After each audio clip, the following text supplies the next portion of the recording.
meant for an adult audience. Loveline may contain sexually oriented content. Listener discretion is advised. Adam Carolla and Dr. Drew. Loveline, coast to coast. Hey, everybody. It's Loveline. I'm Adam Carolla. That's Dr. Drew. Phone number, 1-800-LOVE-191. Dr. Drew, board-certified physician, addiction medicine specialist. Man show on right now, Comedy Central. New episode.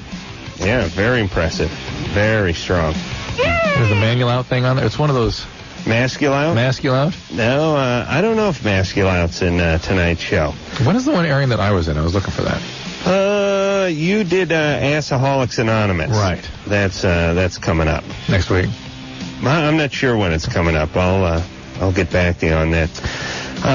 You want to say something, Drew? I do. I brought in an article for you. I've suffered enough abuse at your hands about human papillomavirus, and funny, I had the conversation with somebody this afternoon about the warts, the HPV. Right, and you, warts. Actually. Okay, well, and I've always said, 1 out of 3 of your friends got it, or 1 out of 2 of your friends. Right. Here it is, JAMA, this week. Rates of HPV infection in sexually active young females have been consistently reported in the range from 19 to 46%. All right. Well, first off, 19 to 46 is quite a range. Which usually is around 30. Well, yeah, I think one out of 3. You could surmise that, but 19 to 46, it's double. More than double the low. It depends on which populations you have to look at. Your risk population, inner city, that kind of stuff. Very high. Yeah. That's young females, not always passing it to males. And do the males give the young females that? Assume the rate would be similar in males. Well, why do they say young females? Because that's where they're detected in the pap smears and stuff. Men aren't going in and getting tested for these. Wouldn't you think it'd be a little lower in the males, though? It depends. That's how you do the math. Let's think about it. All right. But they're talking about 20-year-olds. Sexually active young adults. I hang around with guys in their mid-30s. I've always said, different you're an urban center, you're sexually active, you're going to have them. All right. Yeah. Is North Hollywood an urban center? Yeah. Really? Yes. Huh. So... Don't that vindicated? No, that's not vindication. 19 to 46%. How dare you in females? And I was talking about males who are 10 years, 15 years older than that. No vindication at all. Well, no, I'm vindication for the abuse you were slinging my direction last week, talking to a 23-year-old about her risks. What, that was last week? Yeah. I know you don't. I don't pay attention to shows anymore. They all mold into one big wart or syphilis sore for me. Do people get syphilis anymore? Yes, they do. Yeah, not hearing too much about that. Yeah, there's been some recent new outbreaks of it, in fact. Transmitted by the web, coincidentally. You mean people meeting each other? And yes. Why? How do they link that? They're able to trace it out. All right. Well, let me say this, by the way. I got a phone call yesterday on my cell phone from a guy. It was about 4 o'clock in the afternoon. I was driving home. I got a cell phone call from a guy who claimed he knew your wife, young guy.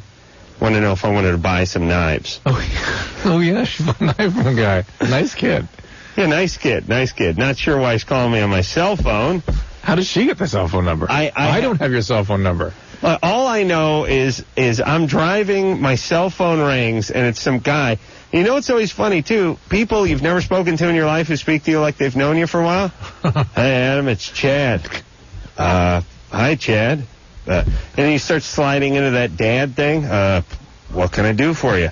You know, those kind of open-ended questions. I'm friends with Drew's wife. I'd like a meeting. Could we meet?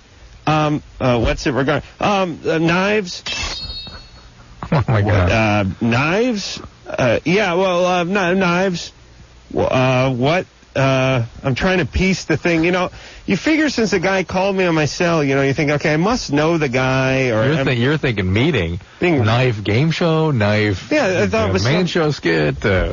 Guy's a knife thrower. So he talks on, and I say, it turns out the guy's selling knives. Yeah, I know. I said, kitchen knives. Yeah, I'm not that interested in kitchen knives. Yeah. I tell maybe to kill you. We've always a nice, talked about steak knife. You've always talked about that Ginsu knife with great verve and gusto. I know, Maybe but he caught on to that. So I say, well, I'm not really that into knives.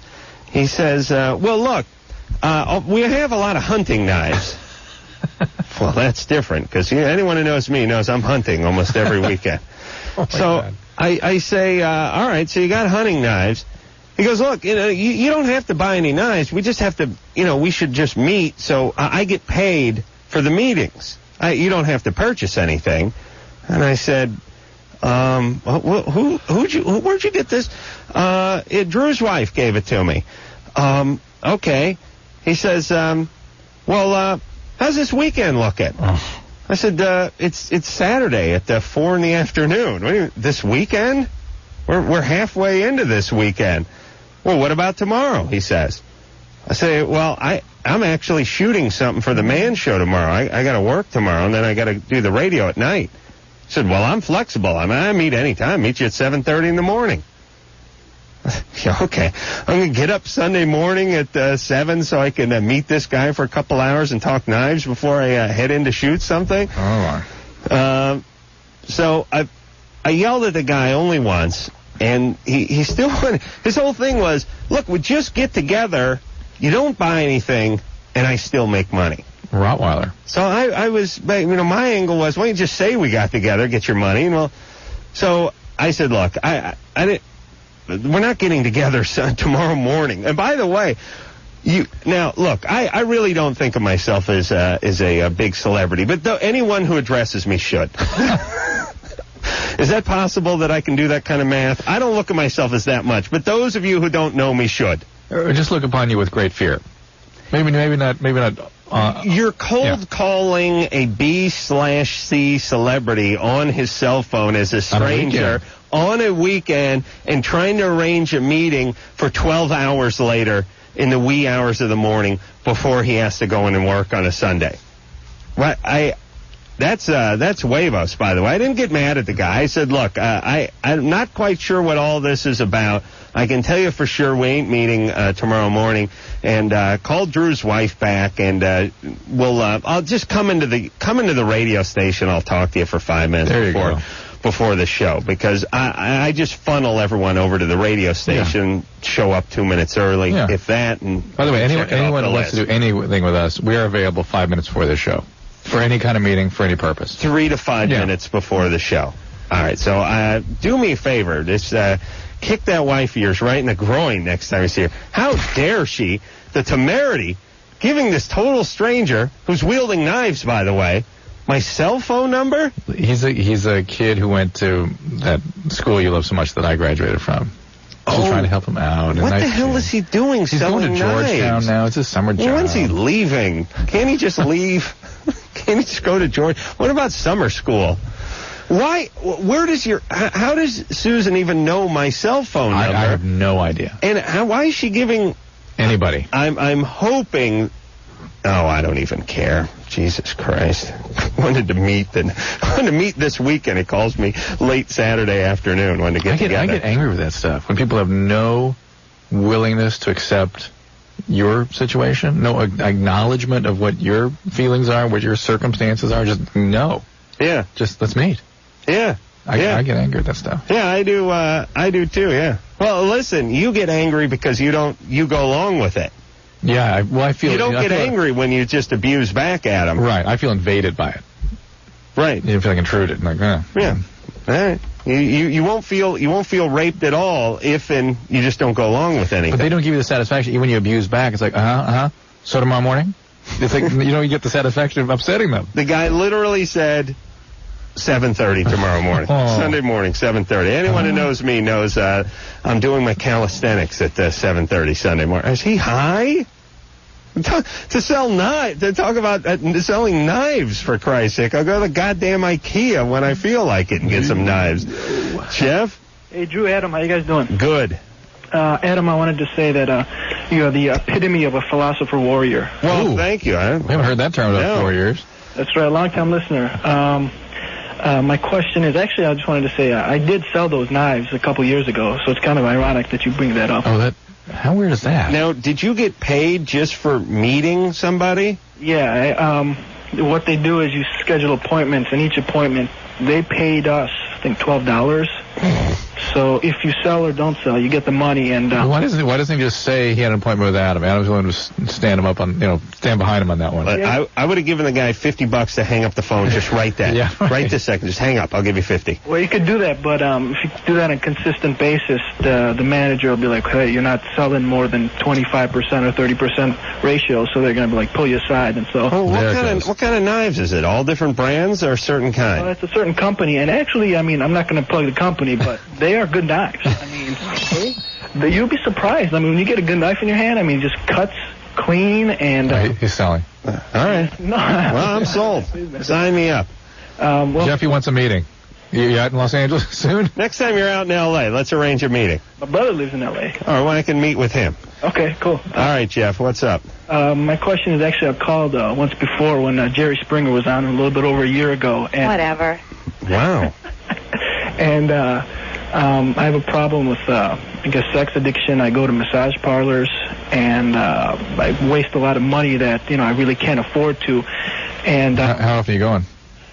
Basically, whenever I get the money, and probably once, twice a week average. Sometimes I'll, have the money and I'll just blow up and go 2 or 3 times in a day, and that's like... Where do you get the money from? Family. Selling knives. So you're not working right now? No, I'm going to school. And it's interfering with that at the moment. I was at the top of my class, and right now I'm close to getting booted because I just can't focus on anything. I get depressed and go to these places. And what do you get over there normally? You get a BJ or? I can. It's usually a hand job. I've gotten BJs a couple times, but the disease aspect sort of deters. So you just go in for the hand job? Yeah, basically, yeah. In and out. Isn't that something you could do yourself? I know this doesn't address the addiction, but, I understand the BJ thing because that's something, it's just difficult to simulate. Something that you like, Adam. And something I enjoy, right. But the hand job, that just seems like something you could do yourself. Well, I do, and going to SA meetings, I figured out that I'm trying to gap a hole in my soul as opposed to just getting off. That's right. You're trying to manage your feelings, manage affect with the sex. And one of the did you get the SA Big Book, that white covered book? I got the book, and guys come up and give me their numbers and call me when you're in the time of need, and I know I should call, but I just want to do my thing. I know. It's just like any other addiction. What you got to do, you got to read that book. And you got to get a sponsor. And before I go, my specific question, I went today, and I got the hand job, but the lady's breast wound up in my mouth, and I wasn't too rough. It fell down from the rafters, or it fell off a shelf or something? And they're not well lit. I see. Been tripped. I don't know how it got there, but it wound up in my mouth, and it was kind of rough, not too much, but I'm thinking... When it was in there, I'm thinking maybe there was a weird taste to it, but is it possible that I might have broken the skin and blood may have gotten to my mouth? It's unlikely, but you can get some secretions out of a breast if you stimulate it, and they could have some infected material in it, but really not likely. She would have sounded off probably if it'd broken the skin. I mean, women are pretty sensitive. That's not a easy way to get anything. The breast. Yeah. And what about any secretions, any milk or anything like that? Well, that's what I'm saying. There's a potential there, but a few molecules, not. Look, I know this isn't in the SA handbook, but couldn't he just jack himself once quick when he felt the need and take some of the immediacy out of the day? The wind out of his sails. It makes sense if the sexuality was the only thing needing relief, but there's all this affect behind it that still goes on. Mm-hmm. Steven? They, by the way, in the studio there, not interested in this show, laughing, falling over laughing at the Man Show. They're watching the Man Show? What's on over there? They're going insane. Which, I don't know what's playing right now. It's the Drunken Pilot bit. It's really good. Drunken Pilots. Yeah, Man Show, instant Man Show classic on right now. Steven? What's up? Hey, you're 23. How's it going? Yeah, Adam, from the other night, it's Up the Guitar on that riff. Mm-hmm. Remember when you were doing the thing? Up the guitar. You were doing the ultimate air guitar riff. And you were moving the hand down the guitar, and you and Drew couldn't decide whether it was up or down. Right. It's up. Now, Steven, what night were you listening? Well, I'm on the East Coast, so I just heard it about 2 hours ago, so I guess it was Thursday night. Oh, right. That was the best of, because we'd had a couple days off for the 4th of July holiday. That's why Drew was looking at me cross-eyed. Sorry about that. Hey, just as fresh as ever. Still talking about nothing. Basically. All right, so what's your question, Steven? Yeah, I've just been dating this girl, and we're probably splitting up, but she decided that she wanted to go ahead and start stripping to get away through school. Right. And, Drew, I hear you talking about acting out and whatnot all the time. Yeah. I mean, is she really doing this for the money, or...? Well, the money motivates and helps push her in that direction, but there is a inability to perceive certain boundaries or even some pressure behind these behaviors caused by whatever, some aggression, some feelings about men, some sexual abuse, something that really pushes someone in that direction. How old is she? 20. And that's it for you, too? Yeah, it looks like it. Well, I mean, there were other problems, but, I wasn't too psyched to see if she was doing that, you know. What's her history like? I mean, no abuse or anything that I know of. Doesn't really get along with her folks, stuff like that. Is she going into a topless or bottomless? It's all nude. Yeah, that means something a little more. Yeah, and have you ever talked about why she doesn't get along with her parents? Yeah, some. I mean, she's just a really guarded girl, and that's the only reason why the relationship wasn't working. Yeah, there's something going on here. Think so? Oh, yeah. Yeah. One last quick question, again, about acting out. I mean, people don't know that they're doing it, do they? I mean, it's just a reaction. Yeah, it's an interesting question. They even when they know they're doing it, it's so gratifying that they can often just go ahead and do it anyway. And frankly, tell me this if you agree with me on this, Adam. Yeah. I don't mind somebody going, you know what, this is from something I had in my childhood, but you know what, I don't have money for therapy, and I'm not motivated, and this just feels great to me right now, and I've got to do this. Yeah. That's somebody who I'd go, okay, when you're ready, you're gonna have to make some change. But I wouldn't get so irritated as I do with so many of our callers. Or just in basic denial. Just go, it has nothing to do with anything. It's just my choice. I need to make some money. Well, here's what I've noticed from years of studying people who act out. My own family, my friends, and neighborhood folks. It's sort of like a woman on her period. A woman will she'll be done with her period, and she'll turn to you and say, I'm sorry, I was so freaked out, accused of cheating, I was all over the place, I was crying and laughing hysterically 5 minutes apart. I was on my period. That's why I had a hormonal surge. Yeah. I'm sorry. But if you bring it up to them next time they're in the middle of their period, they're even more PO'd. Yeah. They're not going to go for that. Right. And it's also like when people get drunk. They apologize for being drunk. They're out of control. I wish I had a nickel for every time I pulled one of my drunken idiot friends aside and said, hey, listen. Cool out. Yeah, you're loaded. You're really loaded right now. And you're doing that. Hey, pussy over here. I mean, that's it. You're getting thrown in the pool. So it's sort of the same thing with people who have emotional things. Yeah. They do their thing, and when they're in the middle of doing their thing, there's nothing you can do to stop them. And then later on, when they're having a more quiet phase, you might be able to break through a little bit. I was thinking in terms of piercing and tattooing and stuff, too. Sometimes people kind of are aware what that does for them, but they somehow feel so gratified by it that it's... Yeah, like the guy who's getting the hand jobs. Yeah, he's aware of it, but he knows what he's doing. Yeah, right, exactly. He's not willing to stop just yet, but he's working on it. All right, what's going on over there at the Man Show? I'm very enamored with the Man Show because we got the new episodes on now. So thanks to Tara's talking to you. Through a soundproof window. I got to break for a commercial and go watch some of it, but I don't want to have a Man Show commercial while we're breaking. Is there a commercial on there now? No. Okay. All right. What's going on right now on that show there, Anderson? You're in a restaurant now, Jimmy and you. Yeah. Giving soup to old ladies. Thing. This is so bad for this show, guys. Giving soup? Who cares? Soup to old ladies. What the hell's that? I guess it's gravy. All right. Oh, that's Jimmy. That's not me, right? Yeah. John? Yeah. You're 38? Yes, I am. What's up? Well, I have had a quadruple bypass about 2.5 years ago, and I seem to be having ED. Wow. Are you a smoker? No, never was. We found it, honestly, by accident. Do you have family history?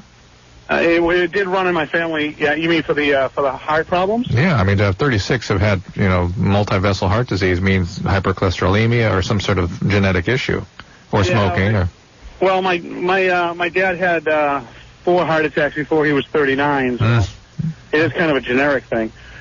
I guess what I'm asking is, I've done a lot of things where I've lost a lot of serious weight. I put my diabetes 100% under control, and by the way, you could have mentioned that you were diabetic. That's the risk that gives you the heart attack at 36. All right, I'm sorry. My cholesterol level is really, really, really low, but I seem to still have erection problem. It just doesn't get as hard as it really should. Are you an insulin-dependent diabetic? I'm oral right now. Were you ever insulin-dependent? No. Does that mean you blow a doctor to get insulin? You take insulin. Did you have long periods of time when your blood sugar was out of control? I would have to honestly say that since we only found out that I was about 2.5 years ago, I'm not really honestly sure if I can answer that question honestly. Because the arteries, the arterial supply to the penis is actually more sensitive to the kinds of changes that are occurring in your heart. Mm-hmm. So there can be a vascular problem caused by the diabetes, commonly caused by smoking.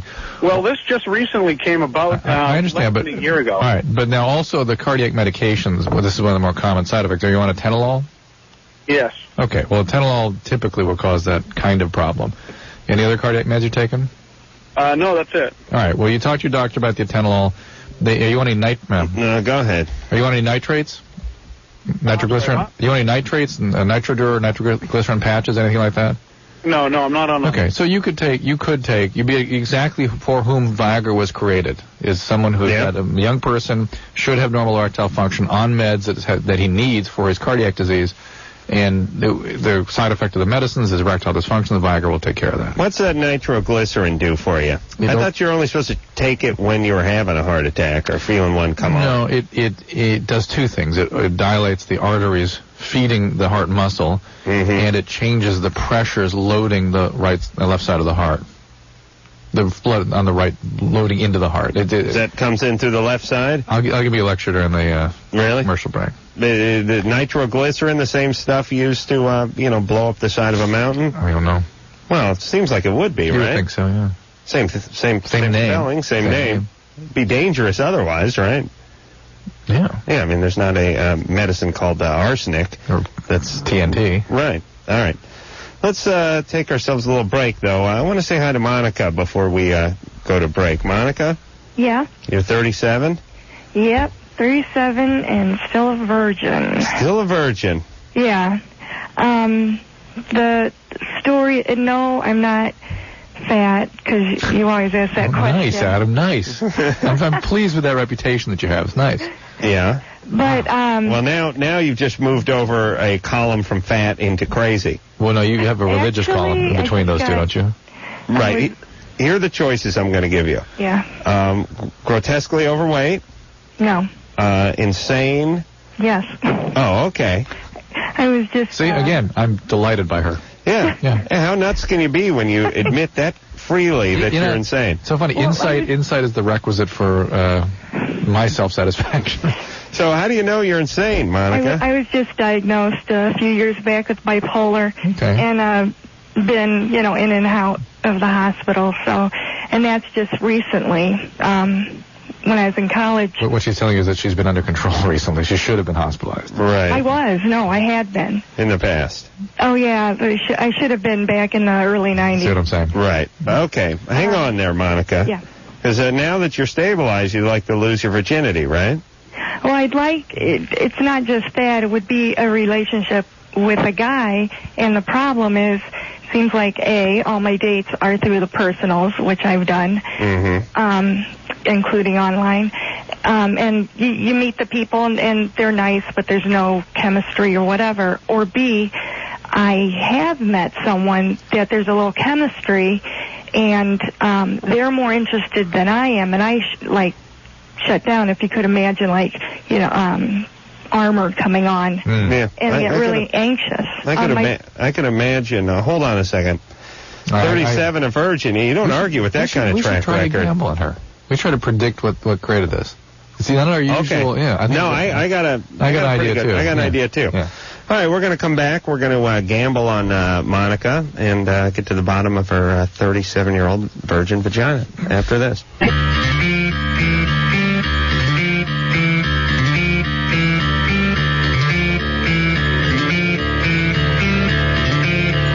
this is Tracy Lewis, and you're listening to Loveline. Oh, yes, you are. I took a swig of my coffee because I thought she was going to say with Adam Carolla and Dr. Drew. That's us, everybody. Phone number, 1-800-LOVE-191. Drew's got a big shiny buck out on. I lost $500 today with a bet with my partner, Jimmy. What was the bet? I don't want to bore everyone with a bunch of local sports, but it had to do with Yeager, the catcher from the Dodgers all those years back. Yeah. I thought he hit more home runs than he actually did. Oh, wow. Did you get the idea that guy was a power hitter at all? Yeah. Yeah, I did too.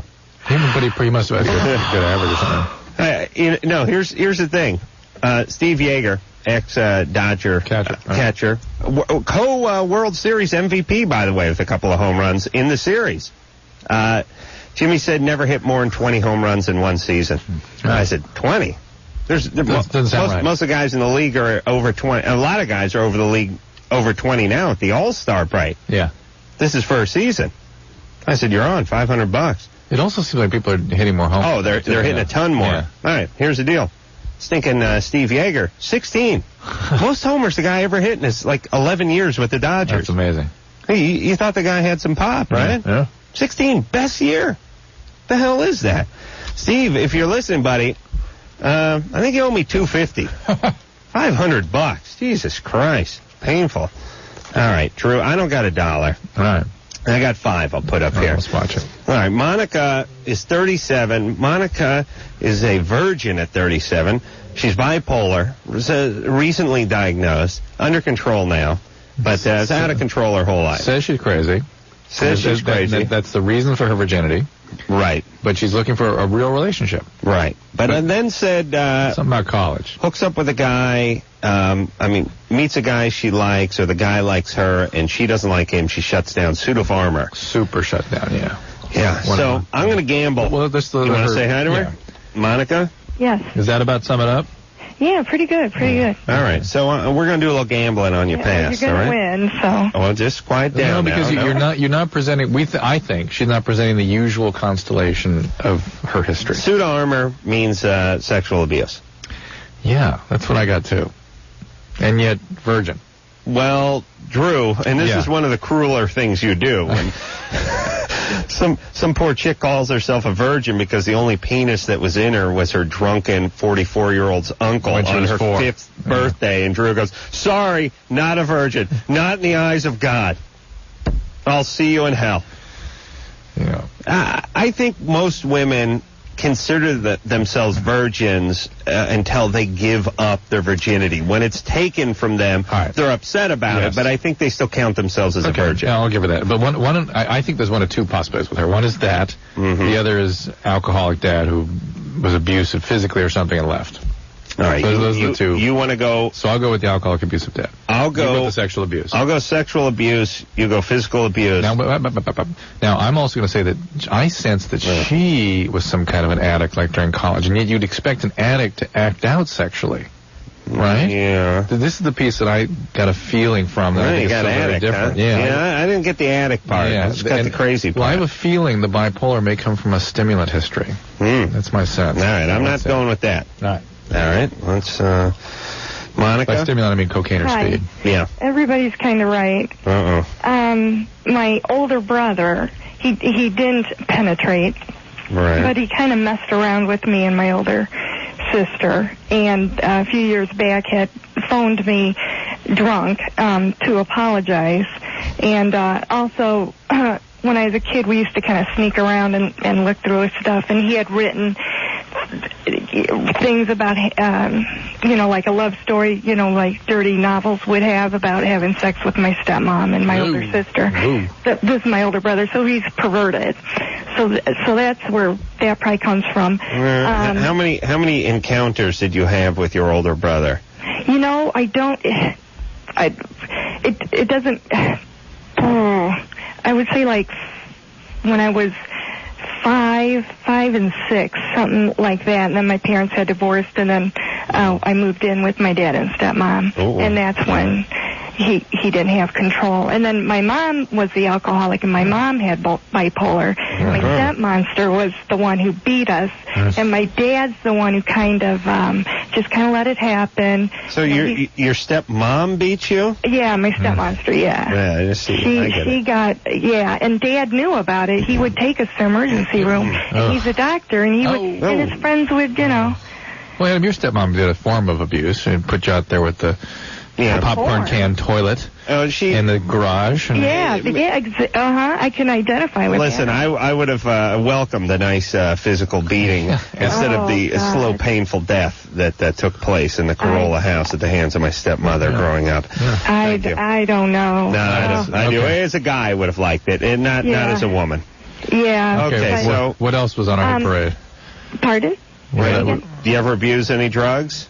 No, that's the funny part. My brother has. My sister's the promiscuous. Okay, well you didn't get the gene. You just didn't get the gene from Mom. I didn't get the gene. So I will relinquish my. College. No, you didn't get the gene. All right. So you're a true, genetic bipolar. Well, let's see. Let me just reflect on my day. Bipolar too. I placed 2 bets today. One was for $500. I lost that one. But the good news is, Kitty, is I'm climbing back because I just won the $1 bet. So it's $4.99 in the hole now. That's right. Another $4.99 or 500 of these. I'm going to be sitting pretty.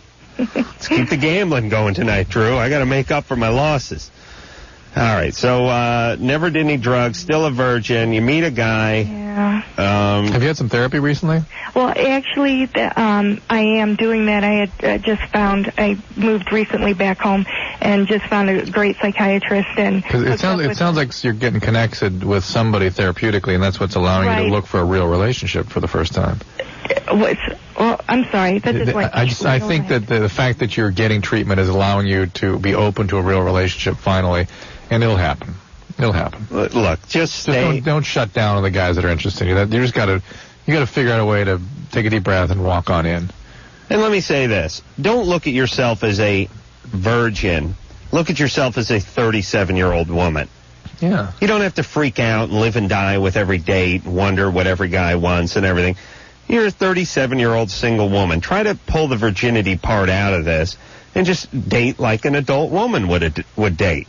And by the way, when a guy finds this out, 37 years old, and he's going to bust that 37-year-old hymen, I mean, what a day.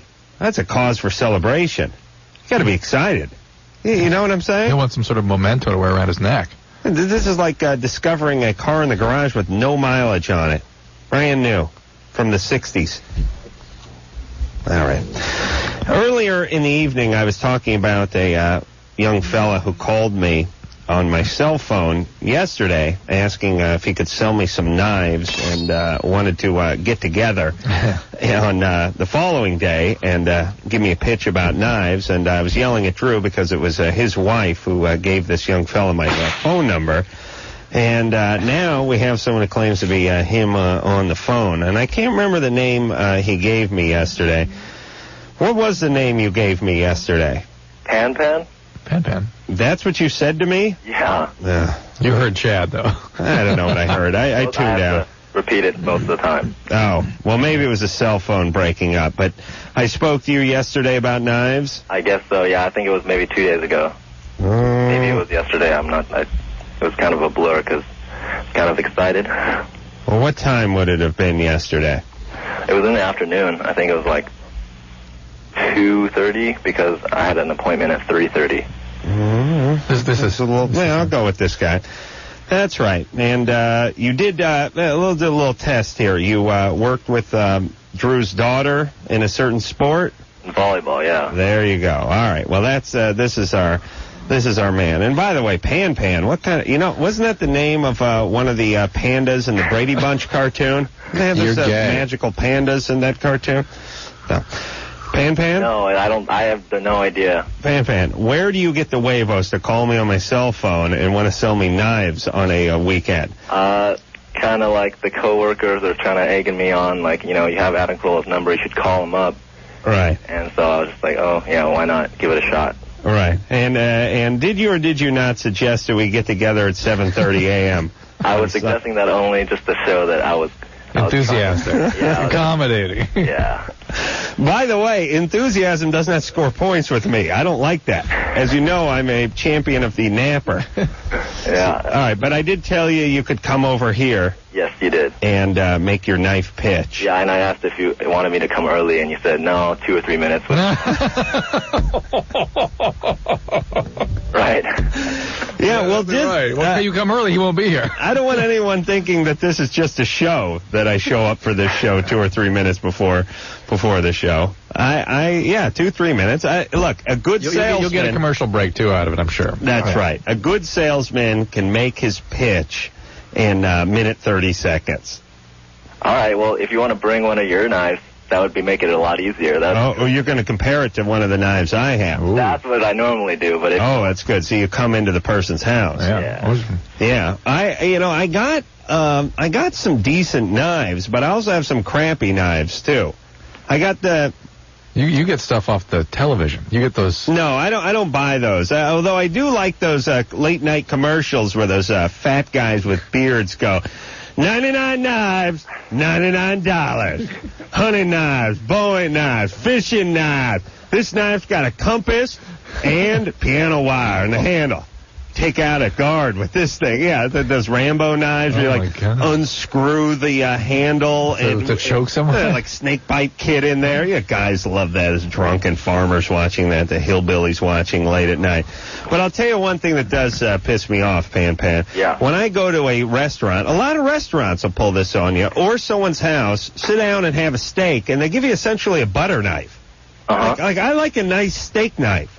A lot of restaurants will give you a little... Bring the steak knife kit. That's the suggestion. Yeah, they'll give you like a little serrated sort of butter knife. You ever go to a steak, not necessarily a steak house, but you go to a restaurant and you order the T-bone, and they give you the knife that they gave you with the muffins. It's serrated on one side. On one side it's serrated. Yeah, I'm thinking, look, what are we? Are we in the 3rd grade where I get the scissors that are rounded over on the end? Am I running with this thing? Is there some sort of lawsuit that could happen from this? Give me the goddamn thing with the teeth on it. I want to eat the steak. Maybe that's how confident they are in their cut of meat. So Pan, cuts like butter. Pan, and can I call you Pan? You can call me whatever you want. Are you Chinese? I am Chinese. And what's up with the Pan? Pan wouldn't cover it, or? It's kind of like, well, my real name is Pan, and when you're a little kid, you kind of double up, kind of like John, like. Right, like the Kennedys. Yeah. I see. So I'm kind of like the Kennedys, I guess. Right, but eventually as you get older, it just don't get cocky, Pan. Turns into a Pan, right? Yeah. Well, I've kind of just stuck with Pan. I see. Well, it kind of works, although I don't remember it, and we spoke yesterday, but I swear it was a different name, or maybe I just tuned out immediately. All right, so you bring your knives in, and we'll have a little meeting, and bring me some steak knives, all right? All right, great. All right. And thank you very much. Do you have any of those throwing stars? I'd like to hit you in the back with something on your way out in the parking lot. I'll try to find some. I don't think. You got it. Why don't you come here? Why don't you bring him here on Thursday when Jimmy's here? That'd be common. Bring a throwing knife. Yeah, listen, Jimmy Kimmel from the Man Show and my beloved partner, and from the guy I gave $500 to today, is going to be here on Thursday. Come in Thursday. This guy loves meat, he loves eating, and he loves anything to do with the kitchen. Come at 1:45, because I bet that night Adam Luck should be here early. Bring some steak knives, all right, and me and Jimmy will buy some off you, okay? I will. All right. Thank you very much. All right, take care. This is a ridiculous show, Drew. Really has nothing to do with anything anymore. I'm talking steak knives for 20 minutes. There you go. I really mean it. Now, this is wonderful. Yeah. Huelhauser is now more provocative than I want you to understand that you're just... Remember we talked about insight a few minutes ago? Right. You're just waking up to this fact. One night you spent an hour and 15 on Huelhauser. Yeah. Okay? This is actually an improvement. It's only 5 minutes on knives. All right. Let's take her... I'm still mad at your wife, by the way. How dare she give out my cell phone number? Holy Christ. Hey, the heel stuff was really funny, though. Yeah, thank you. That knife stuff was not funny at all. Thanks, Anderson. I feel much better now. You can bring an extra... Pan, bring an extra knife so I can put one into Anderson's liver. All right, we'll take ourselves a little break. When we come back, we'll speak to Kyle. He's 16. Wants to know if he can get a disease from going down on his slutty girlfriend after this.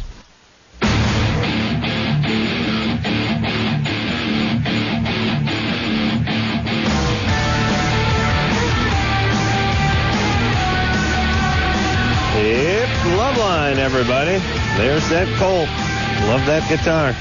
Phone number 1-800-LOVE-191. Yeah? All right, let's go back to the phones and speak to Kyle, who's 16. Kyle?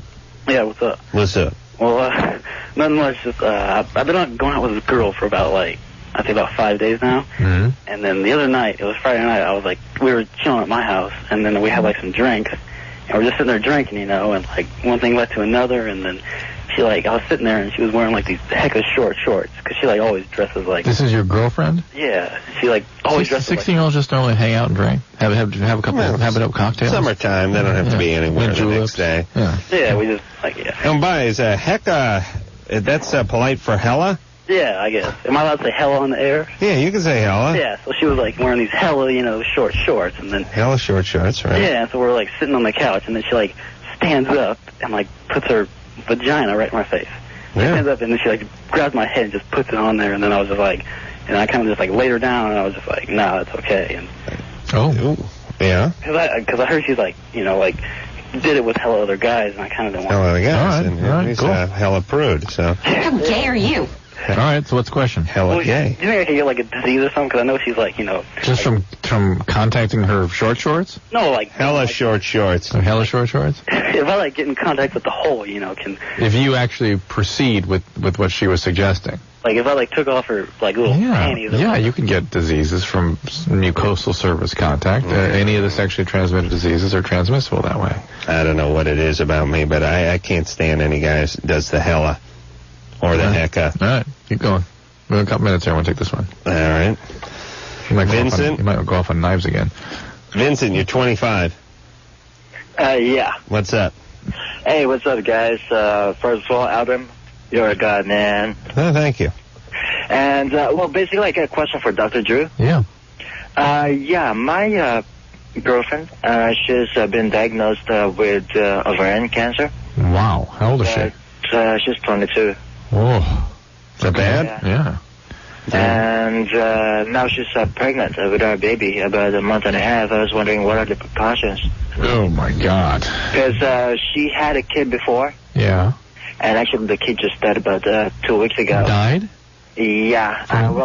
First of all, the kid got I think she got a cancer in the brain. Oh, my God. And she's been in the, chemotherapy and everything. Yeah. And so she's been in and out of the hospital. Then one night, the kid just went to the bathroom and just kind of passed out in there. And the doctor told her that she died from aneurysm. Well, aneurysm. Now, how old was the child? 6. Oh, jeez. Oh, my God. That's a heartbreaker. Oh, I'm so sorry. And now she has ovarian cancer, and she's pregnant. How long ago did they diagnose the ovarian cancer? So she just found out in March. How pregnant is she? How far along? She's about a month and a half. Wasn't she receiving chemotherapy for her cancer? No. Why not? I don't know. She just told me about a month ago. Well, something was wrong with the story. Okay. Well, wait a minute. When did her daughter or son die? 2 weeks ago. 2 weeks ago. How long have you known her for? Since we've been going out since February. And all of a sudden, and she didn't tell you about the ovarian cancer until? Until about a month ago, I think. You sure you're not talking about cervical cancer? No, because she was just crying, and I asked her why. And she just found out that her doctor told her that she's been diagnosed with ovarian cancer. So cervical cancer is a lot better than ovarian cancer, well, cervical usually is detected early, and you can sort of maneuver around it. But ovarian cancer, I don't understand why it wasn't being treated, and how she got pregnant. It just doesn't fit. It doesn't make sense for me. That was her main question too, because she went to a different doctor and asked them how come it's possible for her to be pregnant when she was diagnosed with that. Well, the one ovary still functions, but why wasn't she getting treatment? That's what I don't understand. All right, so Drew, what she need to do, and then I suspect they may terminate the pregnancy. That's what I suspect, and really get on with the treatment, because the doctor told her that there's no threat to it right now. No, there's no threat to the pregnancy, but there's a threat to her. But in the course of the treatment, could that render her unable to have children? It's kind of tough. She just had one child die. Now she's got another. Oh, she can get an abortion, and then possibly can't have any more kids. So maybe that's why they're going to see this one through. I mean, it's just boy, hey, Vincent. When you go in with her to some of these doctor meetings, and is that way you'll understand more about what's going on, and you can support her. There's a ton of information missing. That's what I've been trying to do. Just like getting more involved out of it. Go to the doctor's meetings with her and sit in the room and listen. Okay? Vincent, what part of the world are you from? Pardon? What part of the world are you from? Philippines. Oh, okay. Is that where she's from, too? No.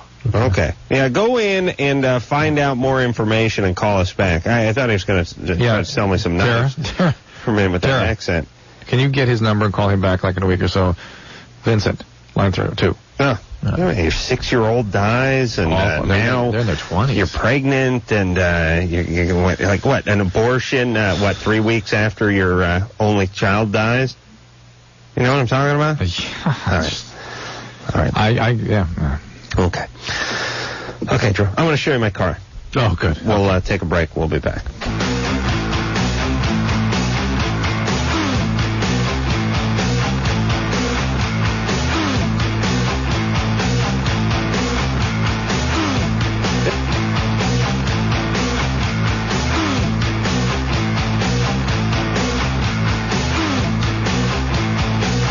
We're here. Oh, we are. I drifted off. Loveline, everybody. Phone number 1-800-LOVE-191. Dr. Drew. I'm Adam. And let's get back to the phones and speak to Brad. Brad, who is 20. Brad? Yep. What's up? Basically, I think my situation is similar to what you might have, Adam. I have a stash of porn. And hey, Adam, I don't think you've ever called your collection, your museum, your bunker, a stash. No. It'd be like going to the Louvre and calling that a stash. Yeah, the art museum, LA County Museum of Art or something. So it has more. Okay. But anyway, I have a stash of porn, and I was wondering if a girl, if I'm dating someone and she finds out and she's pretty innocent, what's her reaction? Before I thought, would be nothing, but then my friends, I was talking to a couple of friends, and female friends, and they said, a couple of girls might freak out. Yeah. Is that true? Well, best to hide as much from your dates as possible, I've found. But I don't know, I find out a lot of girls are pretty snoopy. They come over your place and they start... Adam, why don't you describe the security measures that you have at your bunker? I just installed a new retina reading system where it actually reads my retina. I have to put my face into a thing that kind of looks like a periscope on a submarine. There's a little shaded eye thing like that. Nice. Reads the retina, and then, as you know, the handprint. Right. And the urine analysis, and then that... so no one else getting in there? No, that's the sound it makes. No, mine's pretty... Hey, Brad, do you really look at this as a problem? That you're not going to be able to hide your porn from your date who comes over to your house? Well, I didn't think... It was just something because, you talk about it a lot, and, I just had a conversation with my... Yeah, I don't think women are going to be impressed with that, generally. No. You think they're going to, not see me anymore because of that? Depends. Or no one has. Ever. Yeah, it depends what stage of the relationship you're pulling that stuff out. Someone who's at ease with that, understands men's ways. Yeah. Might not be a big deal if she really is into you. And look, here's the way. The good news about porn is it's sort of done, it's almost in stages. You start off with a Playboy and see what kind of reaction you get, and then you work your way up into black stumps or whatever they got.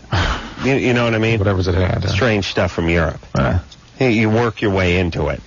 Put the Playboy by the toilet. Oh, I see. You're going to work her into it, too. Well, that's a move her on the same path you fell through. Here's what you do. You get a little magazine rack. You get a little magazine basket. I'm in Playboy this month. You put... what? Yeah. What are you doing in Playboy? I don't know, some Q&A of some type. Really? Yeah. Which, is that out yet? August. No, it's probably out, right? This Playboy comes out 8 months before whatever month we're come and gone already, yeah. August 2002 is going to hit the stands in another 3 weeks. Good times. Put that in and spread it out. You do what I do. you get a car magazine, model airplane magazine, and then the Playboy, and you put that in the basket by the head.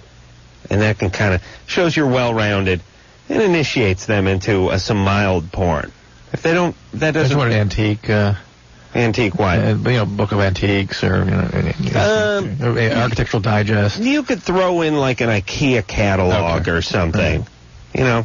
Something that shows some diversity. It would be too gay to put an Architectural Digest in there? Yeah, that's a little gay.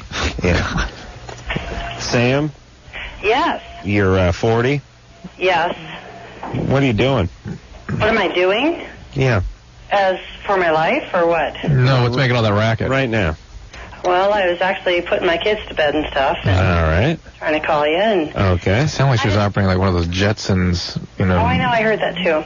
I was calling because I wanted to find out some information on the longevity of pot smoking as far as sexuality goes, like with a man. Uh-oh. Why don't you be real specific here? What do you got? Well, okay. What I want to know is, if you smoke pot for a really long time... How long? Well, I'm thinking probably... 20 years? Almost, yeah, probably 25 years. Okay. Does it, like, really mess up your sexuality? Like, yes, your it does. ability to have sex? Oh, yes. They can. Very much so. Okay. Because I've had some major problems with my soon-to-be ex-husband as far as sexuality goes. Yeah, I just wonder, he has no ambition. Yeah, that's the pot. It's not so much erectile function, it's that they just aren't interested. And usually at the point at which they're at having those kinds of symptoms, they're usually having trouble functioning at work, they're kind of depressed, they may be having sometimes panic attacks. He has his own business, and it just is like falling through. There it is. That's what. In the toilet. Well, that's what happens. Exactly. The business starts failing, they start getting depressed, and that all kind of goes together. And you have to be careful. This is the point at which people often find their way to speed, because speed magically corrects all this. It reverses some of the chemical issues here, and then they get profoundly and rapidly addicted to speed. So he needs treatment, and he should not try stopping, frankly, on his own. The incidence of suicidality, thinking about suicide in the first 6 months of marijuana abstinence in somebody like him is rather quite high. Really? Yeah. Well, you're breaking up with him anyway. Out of the house. What? I kicked him out of the house. Yeah, you have to get his attention somehow, and he is, people that smoke pot, it is their life. They are profoundly addicted to it. They can't imagine living without it. And the consequences of the use have to be so profound that they have to do something. I am just totally I'm unaware of somebody who can be so unable to function on a daily basis as far as taking care of things like around the house or but this is listen, they've even shown in young middle-aged teenagers in the mid-adolescents that it shrinks the right frontal lobe of the brain, which is the part of your brain where your sense of yourself is, your lot of your motivational sources are. I mean, this is profound biological changes that occur over a long period of exposure to a powerful drug. Why would that surprise you? Well, here's the interesting thing, Sam, is that not only is he not able to do things, he probably has all kinds of great ideas and intentions, but he can't do them. He can't do them. It appears that what the pot does over long periods of time, it blocks the ability to go from intention and idea to action. And so the actions never are initiated. Well, except for beating off and scraping resins. Those dreams you realize on a daily basis. Well, listen, you're breaking up with this guy anyway, right? I am. But she has kids with them? I'm the father of 4 of my kids. Oh, so. 4. Yeah. Hey, you really had to have 4 kids with Cheech and Chong? 4. They got my genes, baby, though. That's all that matters. What do you mean? Yeah, the genes that like the effed up guys? Well, smart. Hold on a second. I'm going to put you on hold because she talks whenever I talk, or vice versa. Let's talk about that smart gene. Yeah. Hook yourself up with the addict. The guy's been smoking weed nonstop for 25 years and crank out 4 kids with him. You call that genius? What would you say? That's smart, genius? They got those genes. They got them genes. Yeah. Hey, Sam, according to your math, they'll hook themselves up with an addict too, God willing. I hope not. Well, they got your genes. No. No? I'm trying to teach them different, so. All right. Well, you got to show them different. There are 2 things that you need to know very clearly. There's a 50% per child risk of them inheriting his gene. So probably 2 of them have his genes and the predisposition for addiction. And secondly, the only thing that really will significantly alter their codependency and their probability of developing addictive disease is his going into recovery. So you really need to drive that point home with him. Okay? All right, Sam. Good luck. All right. Thank Good you. luck. Take care of those kids. All right. All right. Oh, boy. You know, I was on a couple of news shows over the weekend that the Surgeon General put out a report. Wait. You were on, 2020 on Friday night? Yeah. No, it was 48 hours. Or 48 hours? I knew it had a number in there. That was what I was talking about. Well, you said you were on some news shows over the weekend. No, I did some news shows about the Surgeon General's report. He came out and said, ladies and gentlemen, we got a problem with young people and sexually transmitted diseases here. We got to be more open about it. We had to talk more liberally. Right. Conservatives went insane. Really? Oh, how dare you? I went out of my mind. I got on some of these news talk shows and said, look, do you want kids to get better? You want young people to be healthier or don't you? If you want to help them, shut up. Well, don't politicize it. Well, what were they complaining about? Oh, well, you're saying that we aren't talking enough about abstinence. You're advocating maybe that we should be discussing this in schools. How dare you? Mm-hmm. And in the report, it was crystal clear. Abstinence is the healthiest goal at certain ages, but in certain monogamous circumstances, at certain ages, it's a natural thing for kids to engage in these things. Therefore, we should help them prepare for it. What's the name of the Surgeon General? Satcher. Mm-hmm. I'll tell you what I think they ought to do. I think they ought to treat the Surgeon General like the Pope position. Yeah. There's like 100 John Pauls. Yeah. All the same name. Yeah. This guy should be Jocelyn Elders, the third, or Coop the third. See Everett Coop the third? Yeah, that name has a nice ring to it, doesn't it? He's a black guy, right? No, this guy is, with the beard. But he's got Coop's look. He's got Coop's beard. Yeah. Listen, I don't want this to sound offensive, but he really looks like the guy from the Uncle Ben's box, the converted rice.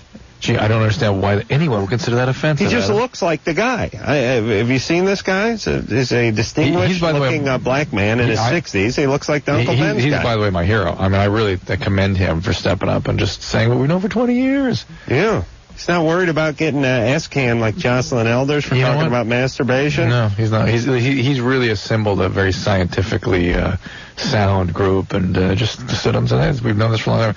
And the Bush camp, they should just say, hey, the Surgeon General, his job is to state the issues, right? Not to politicize it. And of course, they go, oh no, he's Clinton's appointee. We don't want anything to do with him. It's a shame. Well, and why aren't you appointed to that council, by the way? I actually was supposed to be a part of that. I couldn't get out there. All right. Kristen? Mm-hmm. You're 17? Yes. I'm doing something for Rosalind Carter instead in the fall. You are? Yeah. Building a house?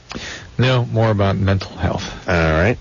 What's up there, Kristen? Okay. Basically, I had my appendix taken out in April. Mm-hmm. And very briefly, before I had my surgery, when the ER doctor, was explaining it to my parents how urgent it was for me to have the surgery as soon as possible, they had mentioned that when females have appendicitis, that it is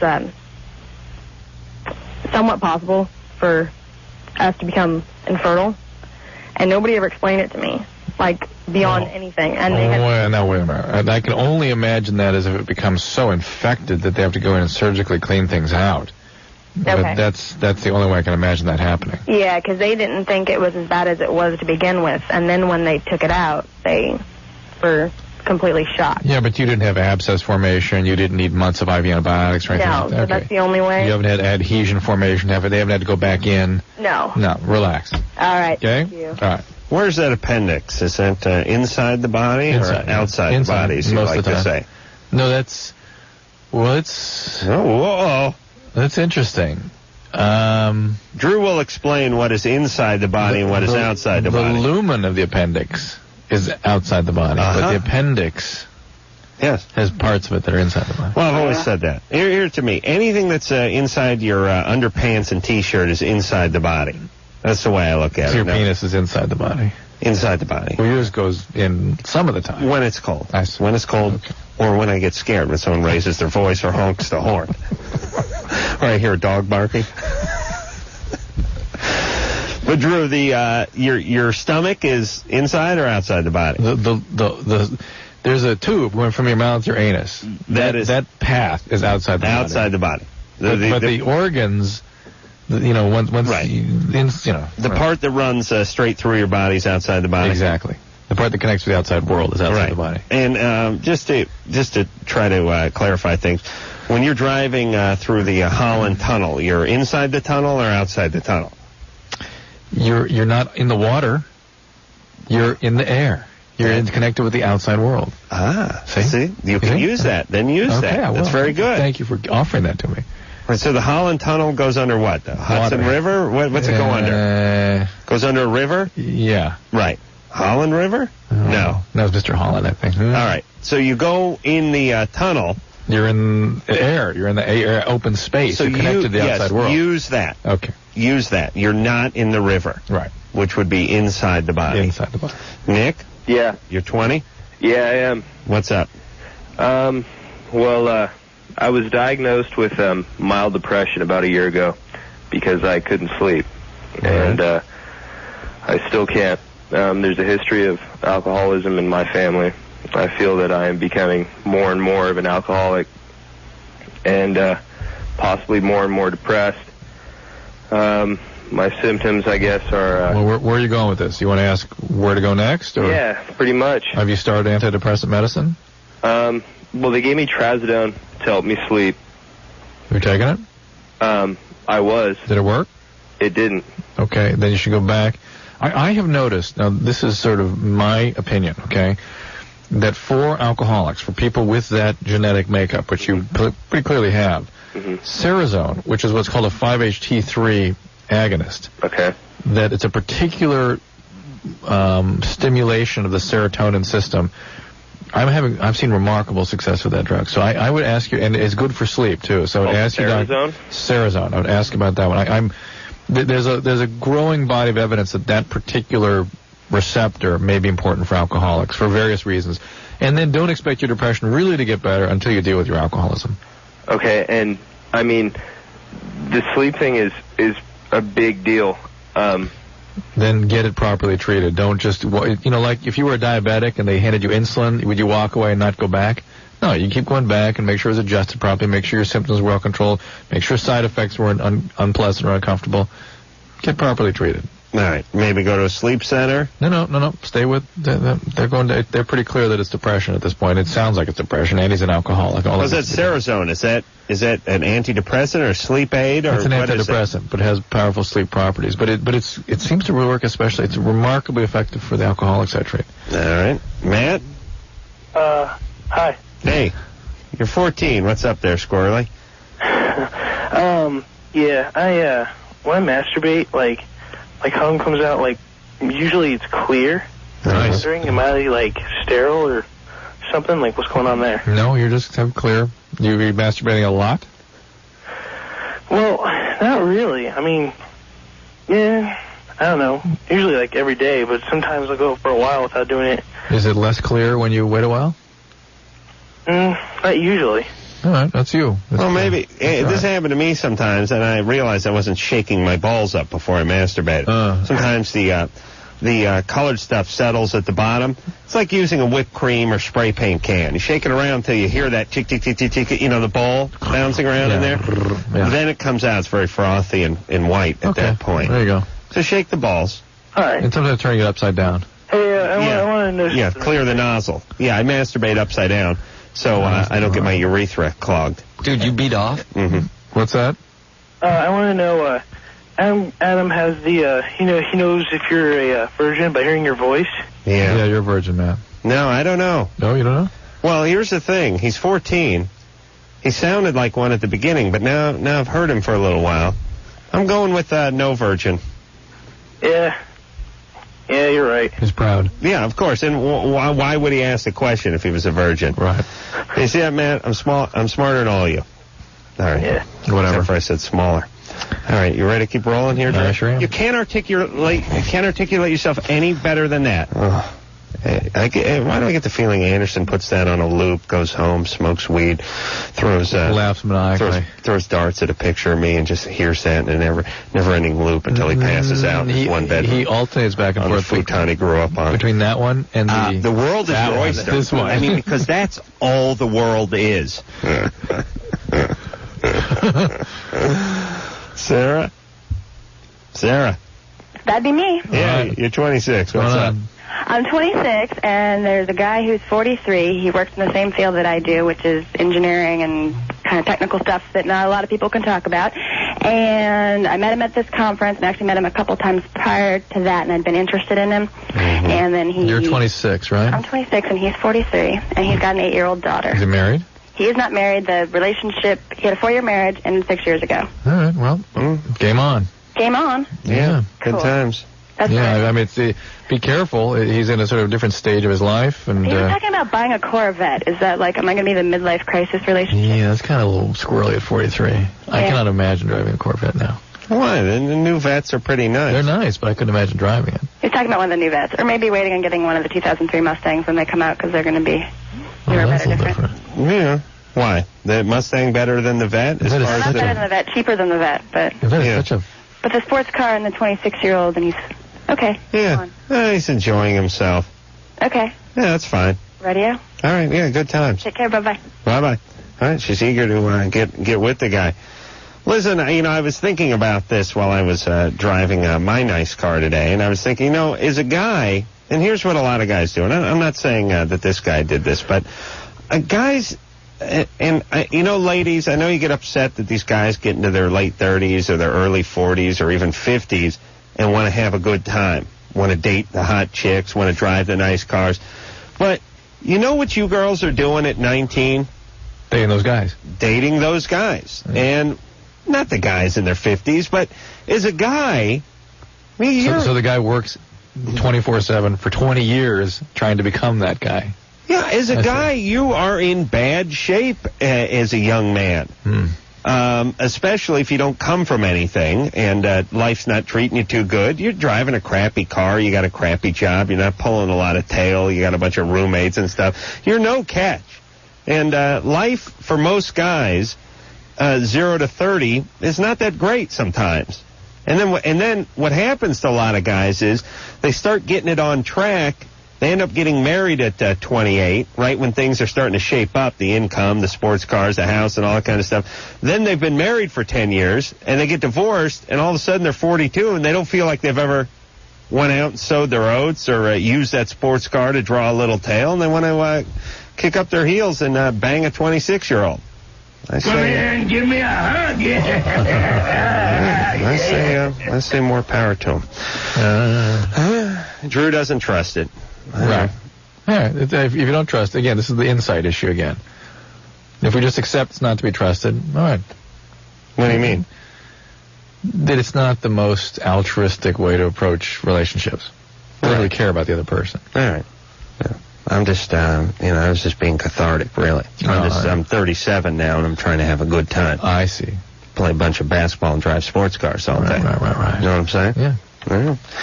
Janelle? Yeah. You're 21? Yes, I am. What's up? Nothing. I just wanted to call and say hi. No, I'm just kidding. I actually had a question for Drew. My boyfriend and I have been going out for 2.5 years. We both lost our virginity to each other. And actually, I've never had an orgasm. I've never masturbated because it doesn't turn me on or anything. So I don't know. And I've kind of started to lose interest in sex because of it, because I've never had an orgasm. All right. After the break. All right. Hang on there, Janelle. Oh, I'm sorry. No, it's all right. We got to take a little commercial break, then we're going to get back, and I'm going to tell you I'm going to guarantee you an orgasm when we come back, okay? Adams? Yeah. Orgasmic guarantee. Yeah, I can't give it to women who are actually in the room, but over the phone, I think I can do it after this.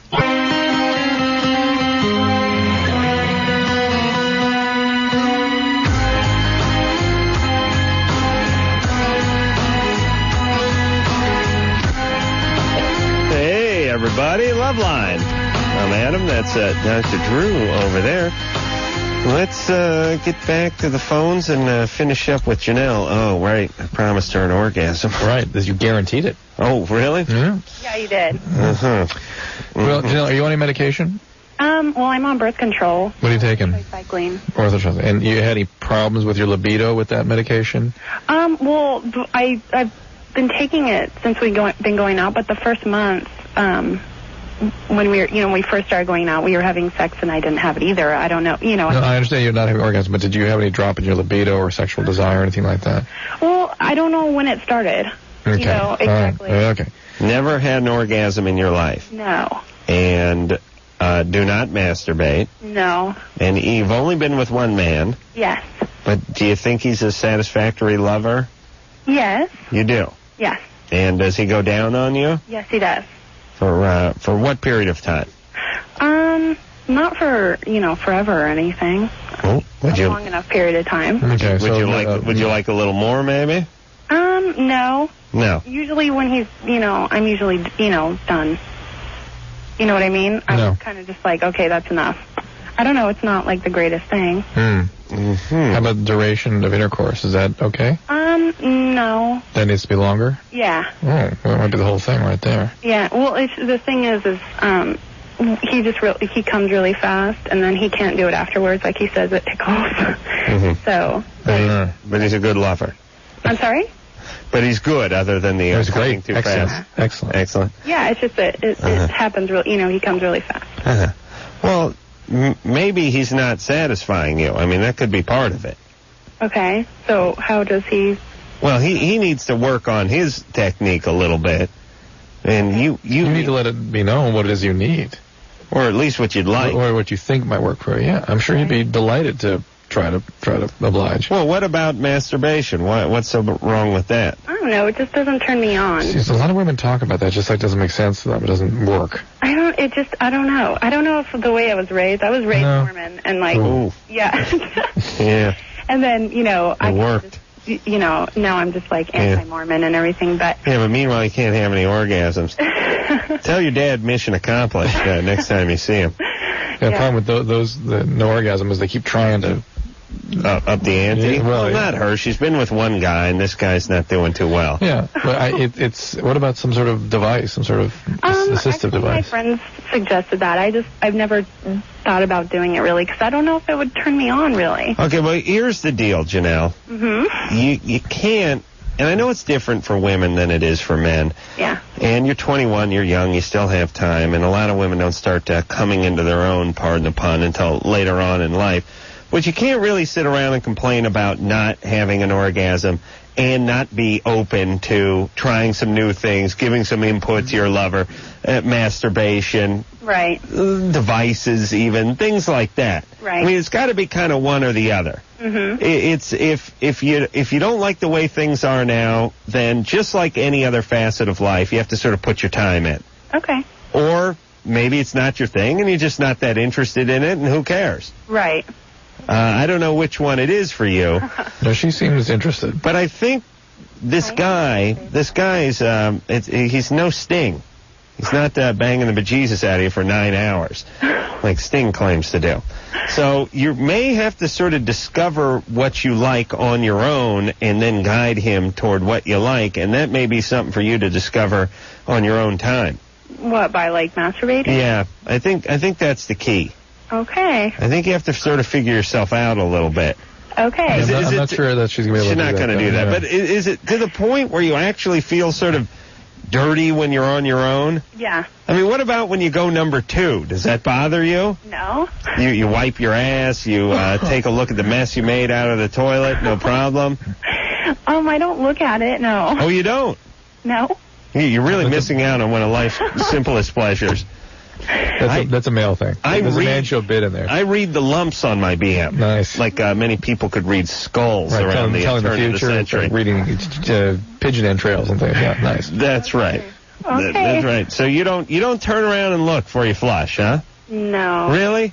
No. Well, she does, but not with the kind of pride that you have. You don't get the jeweler's loop out and get down on one knee? I don't know how much or anything, no. Oh, hold on. Was that the S word there, Janelle? Yeah. I think because Anderson kicked in. It's interesting that somebody who's so poised they do not look back at their own fecal matter, then uses the S word on the air. Well, back to the point. All right, well, hold on. I'm not done with this, Janelle. Janelle. Yeah? After you make number 2, you have to turn around to flush the toilet, don't you? You got to give it a little glance as you turn around, right? I've seen it before, but I don't. So you know what it would look like. Study it. I see. Just take a moment here. Just take a moment here and reflect on what you're doing. You're abusing this young lady for not inspecting her poo. I'm so proud of you. Here's why. Here's what I'm doing with Janelle. I need to break her down just a little bit. I see. You want her to get a little more real. She needs to loosen up. She needs to get a little more real. She needs to get a little more in touch. That's how she's going to find her orgasm. Okay. You're a little uptight, Janelle.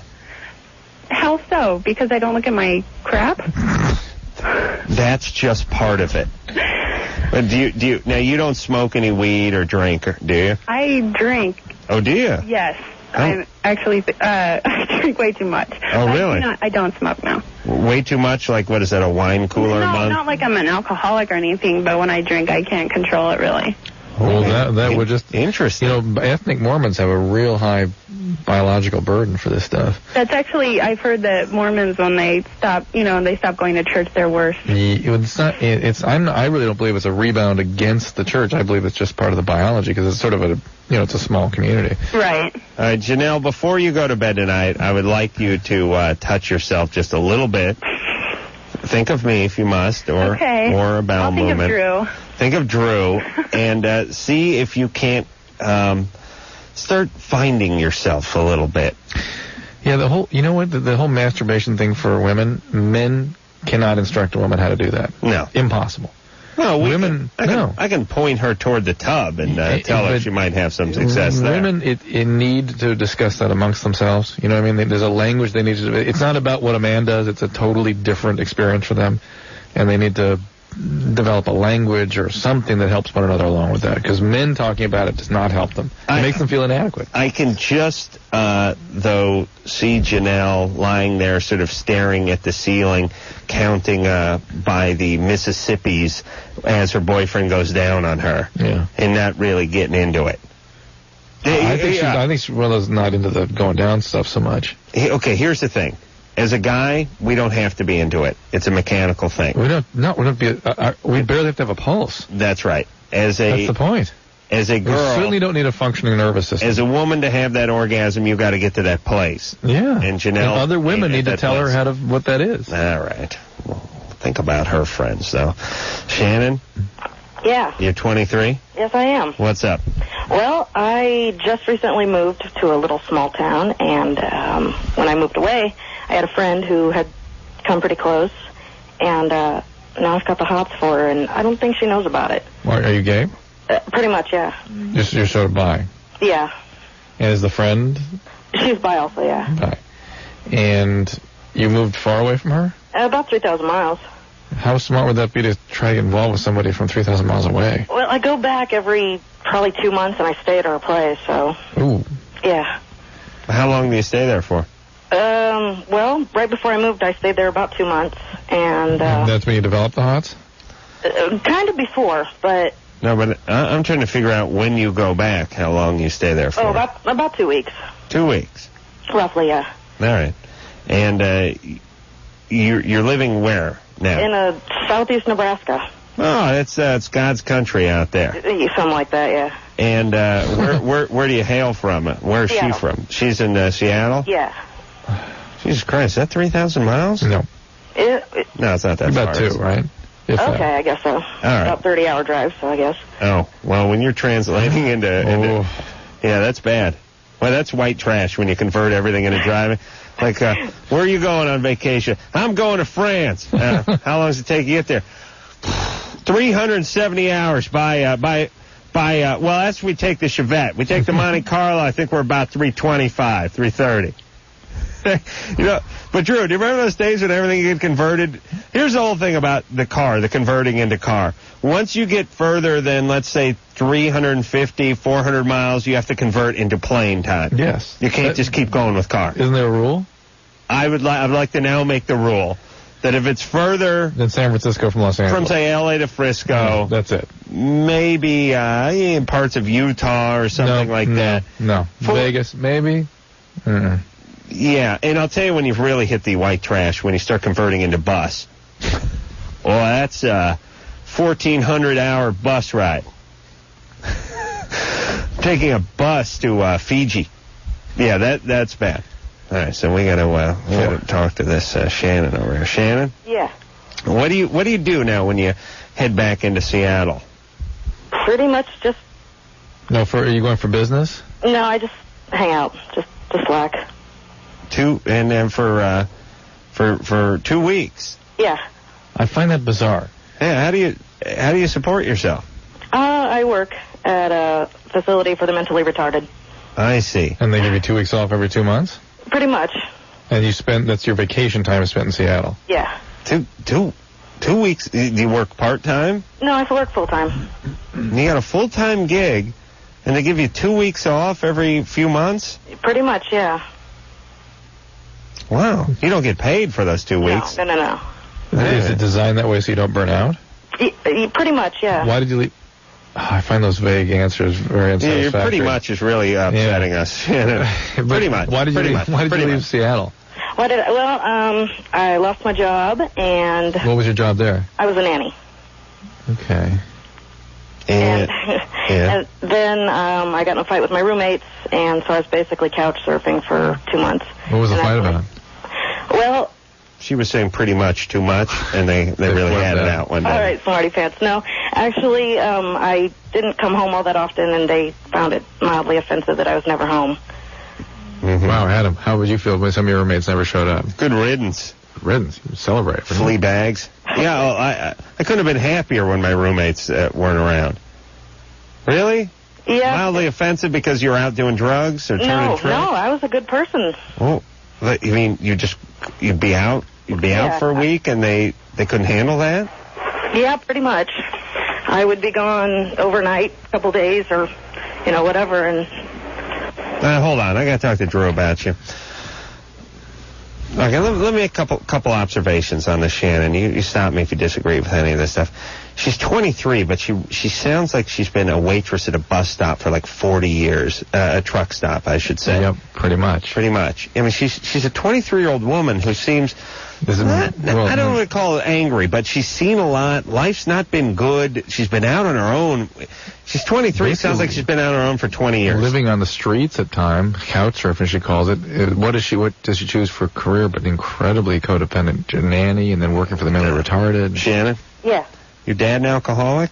Pretty much? My real dad is my stepfather, who's... Abusive. Yeah, he was abusive, and he's also a drug addict. Okay. Right. Yeah, pretty much. And you got out of the house early? As soon as I graduated high school. And you graduated early even from high school? Pretty much. Yeah, pretty much. No, I didn't, actually. And you've been sort of living, what do they call it, hand to mouth? Since, you're kind of scraper? Pretty much. Yeah. Whoa. That's Anderson.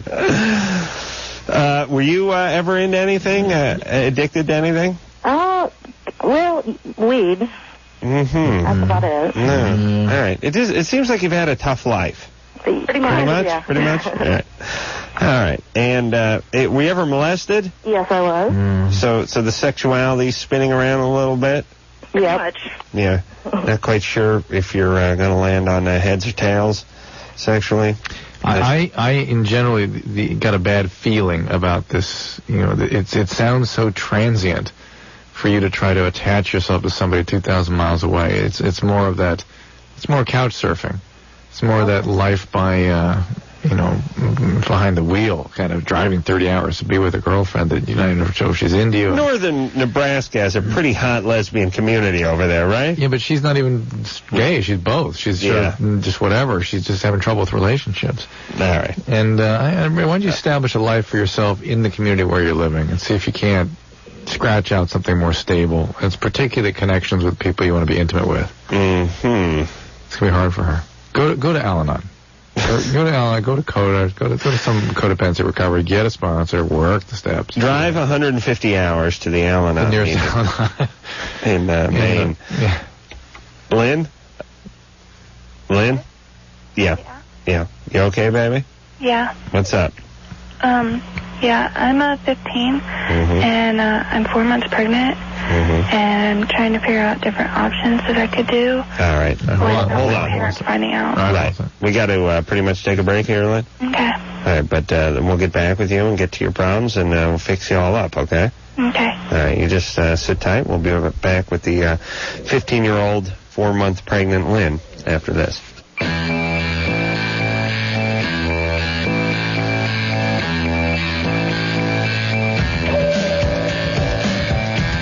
Hi, I'm Jerry Springer, and you're listening to Loveline with Adam Carolla and Dr. Drew. Yep, that's him. Heard his name come up a little earlier tonight. All right, let's keep piling through the calls here. Lynn? Yes? 15, 4 months pregnant. Yeah. Do you have a boyfriend? No, he left me. I see. How old was he? He was 21. Ooh. Might want to tell somebody about that. He has a little obligation to help you out here. I don't have anyone I can trust. Well, what do you mean trust? I mean, someone I can talk to. Where are your parents? My mom works full-time and my dad dies. Then why can't you tell your mom about this? Me and her don't get along. How'd your dad die? He was in an accident.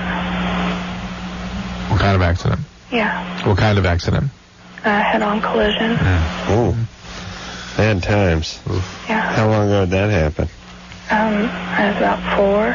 Oh, boy. Yeah. Any stepdads? No. Mom never remarried, huh? No. What do you want to do with this pregnancy? I don't know. I was looking for different options that I could possibly do. Like abortion, adoption? I don't believe in abortion. Oh, okay.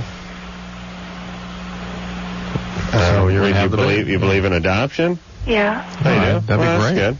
You're going to need your mom's support for that unless you plan to go away for 6 months. You're 4 months pregnant. She's not caught on to that at all?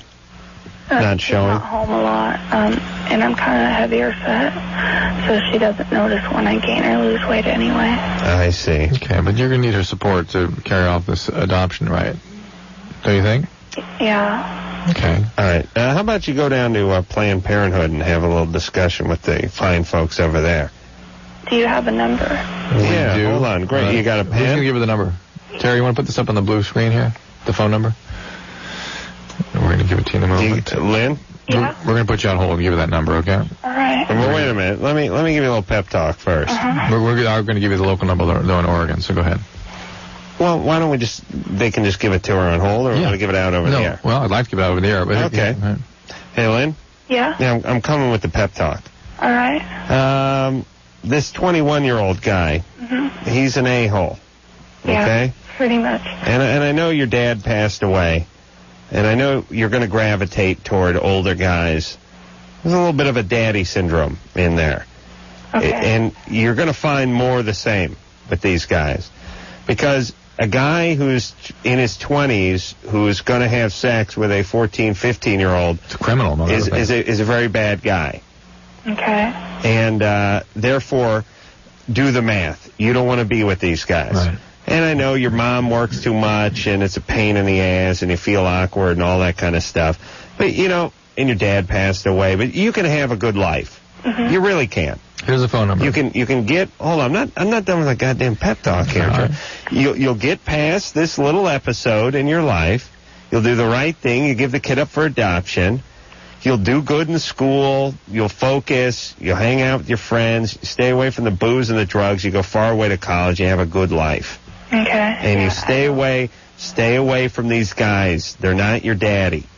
All right. Yeah, I don't drink or do drugs. Good, cool. Good. Don't start up with that. Yeah, I can't do it. I tried it, and I got really sick.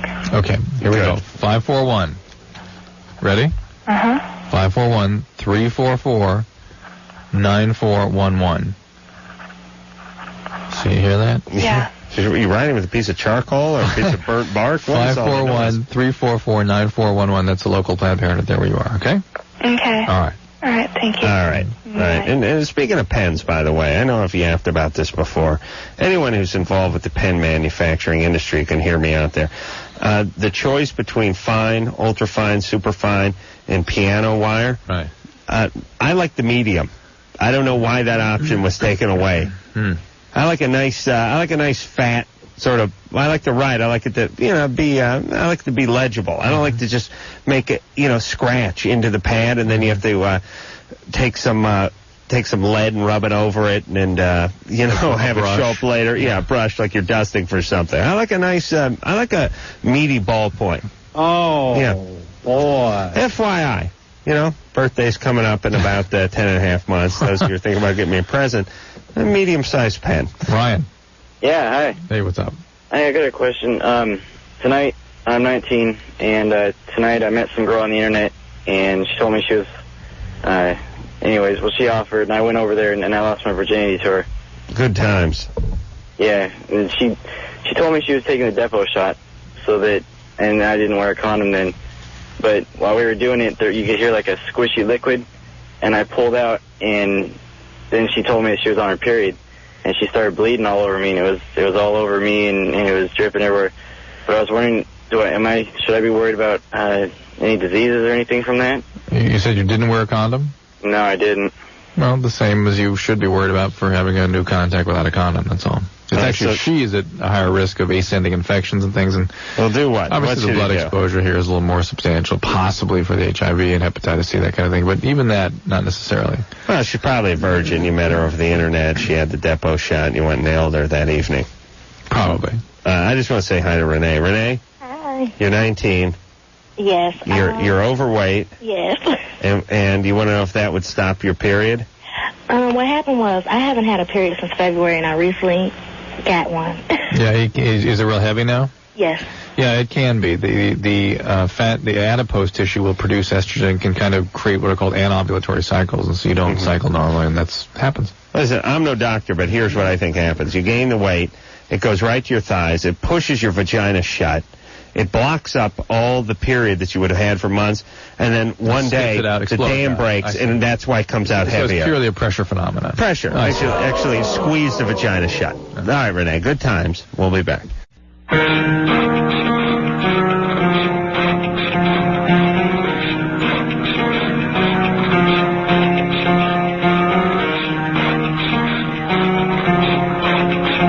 right. Well, there you go. Another fantabulous episode of Loveline. All finished up. We got some folks from the movie Legally Blonde, the new movie, which is coming out, I think, this Friday. And then Brooke Burke, and then Jimmy Kimmel. Ooh. Oh. Yeah. So, until next time, this is Adam Carolla for Dr. Drew saying, mahalo. The world is your oyster. I mean, because that's all the world is. This has been Loveline. The opinions expressed on the show are not necessarily those of the staff, management, sponsors, or this station. The producer for Loveline is Ann Wilkins Ingle. Loveline is a presentation of Westwood One Entertainment.